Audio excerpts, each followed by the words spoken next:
I have to tell you, Friday people, narcissism is where it's at.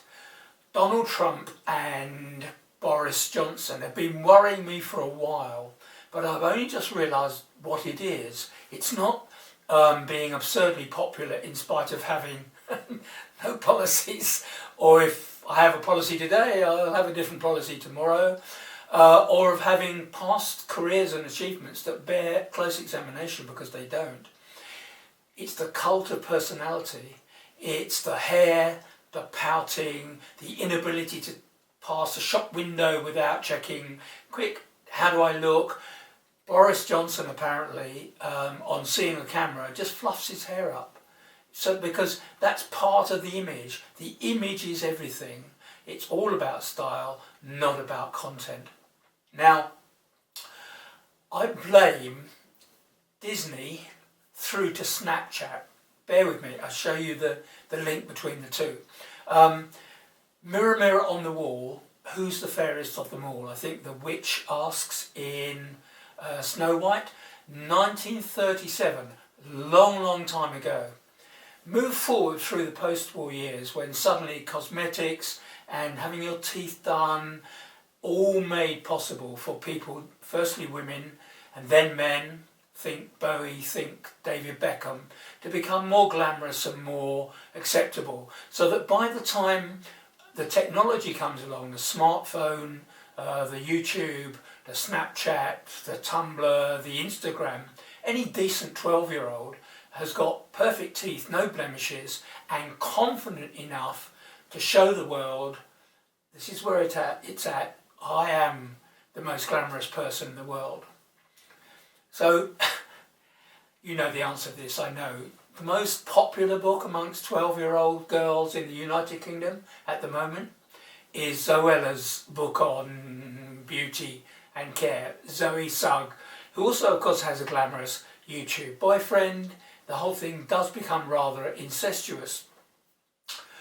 The Teachers Union here in the UK meeting for their Easter conference are discussing amongst, and worrying amongst other things, the percentage of 9 to 13-year-olds, mainly girls but by no means exclusively, who are sexting, sending pics of their bits across the classroom to other boys and girls. It's not only very silly and very dangerous, it's actually illegal.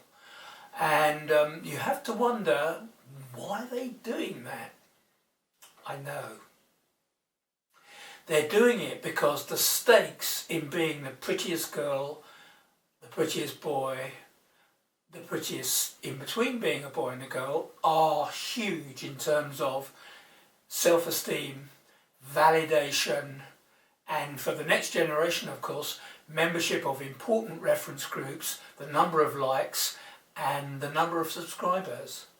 So no putting any kind of blame on them, but there is one thing that's really interesting, and that is there's a bizarre contrast, though I don't understand this.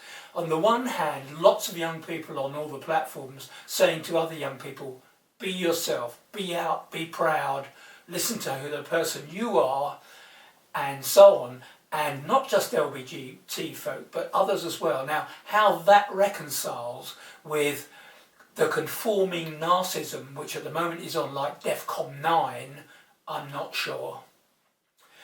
Most of my admiration, I have to say, goes to people who vlog almost daily, sometimes daily on one channel and once a week on another channel, who have millions of subscribers and record their daily lives as they incestuously record each other and interview each other, often with the same format. But hey, I'm not mocking. Because I'm a paid up watcher. What do I do last thing at night with my iPad in bed, having had a hard day at work, solving real world problems? Who do I turn to for amusing relaxation? I turn to Dan and Lushy and Tyler in the other way that friends of mine watch soaps. My last click of the night, has Matt got a new boyfriend? Who's top, who's bottom? There is not much left in the imagination sometimes. How's Ashley and Grace's wedding arrangements going? Was Troiler ever a thing? And where does Connor Franta fit in? Let the shipping begin. You see, I'm saying I'm guilty, so I'm not mocking. I'm full of admiration.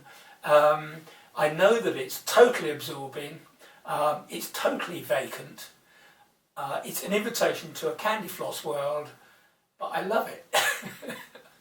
And here's my admiration: to make fairly ordinary, mundane lives interesting enough to earn a good living with nothing more than a camera, some lights, a bit of editing, your own personality and sharp wit. Now that is a skill, and I'm full of admiration. So if Boris can do it and Trump can do it, here's to Narcissism.